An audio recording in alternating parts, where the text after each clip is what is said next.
नमो बुद्धाय. बुद्ध आणि त्यांचा धम्म ह्या ग्रंथाचे आपण वाचन पाहत आहोत. आज आपण पाहणार आहोत भाग 1, निकटवर्तीयांच्या भेटी. 1. धम्म प्रचाराची केंद्रे. धम्मदूतांच्या नियुक्तीनंतर भगवान बुद्ध स्वतः कोणत्या एका ठिकाणीच बसून राहिलेत असे नाही. आपले धम्मदूताचे कार्यही सुरू ठेवले. आपले धम्मप्रचाराचे कार्य काही विशिष्ट स्थळे निवडून त्या ठिकाणी त्यांनी केंद्रित केले होते असे वाटते. अशा केंद्रांपैकी श्रावस्ती व राजगृह ही प्रमुख होती.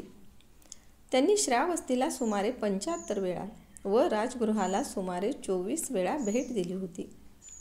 आणखीन इतर काही स्थळे ही धम्मप्रचाराची छोटी केंद्रे होती. जसे कपिलवस्तू इथे ते 6 वेळा गेले होते, वैशाली इथेही ते 6 वेळा गेले आणि कम्मासधम इथे 4 वेळा. 2. त्यांच्या भेटीचे स्थाने. आपल्या धम्मप्रचाराच्या प्रवासात उपयुक्त लहान मोठ्या केंद्रांशिवाय इतरत्रही त्यांनी भेटी दिल्या. ते उक्खटा, नादिका, साला, अस्सपूर, घोषिताराम, नालंदा, अप्पन, एतुमा येथे गेले. ते ओपसाद, इच्छाननल, नंडालकप्प, कुशीनारा येथे गेले. ते देवदह, पावा, अंबासनंडा, सेतव्या, अनुपिया आणि उज्जू येथे गेले. त्यांनी भेट दिलेल्या स्थळांची नावे पाहिली म्हणजे असे समजते की शाक्य देश, कुरु देश व अंग देश या ठिकाणी त्यांनी प्रवास केला होता. सामान्यतः असे म्हणावयास हरकत नाही की त्यांनी सर्व उत्तर भारताची यात्रा केली होती. या स्थानांची संख्या जरा कमी वाटते, पण त्यामध्ये अंतर कमी आहे.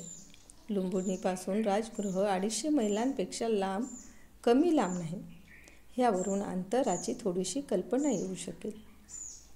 ही सर्व यात्रा भगवान बुद्धांनी पायी केली. त्यांनी बैलगाडीचा सुद्धा उपयोग केला नाही. ह्या यात्रेत त्यांना वाटेत राहण्यासाठी कुठेही जागा उपलब्ध नव्हती. नंतर मात्र त्यांच्या गृहस्थ उपासकांनी विहार व विश्रांती स्थाने बांधल्यामुळे त्यांची व त्यांच्या भिक्खूंची प्रवासात विश्राम करण्याची सोय होऊ लागली. बहुधा भगवान बुद्ध रस्त्यालगतच्या वृक्षाच्या छायेत राहत असत. त्यांचा संदेश स्वीकारण्यास जे सिद्ध होते त्यांचे संदेह व अडचणीचे निवारण ते करीत. जे त्यांना विरोध करण्यास उद्युक्त झाले होते त्यांच्याशी वादविवाद करून उत्तर देत व जे अजान बालकाप्रमाणे मार्गदर्शनासाठी येत त्यांना सन्मार्ग दाखवीत भगवान बुद्धांची एका स्थळापासून दुसऱ्या स्थळांपर्यंत, एका गावापासून दुसऱ्या गावापर्यंत यात्रा चालू राही.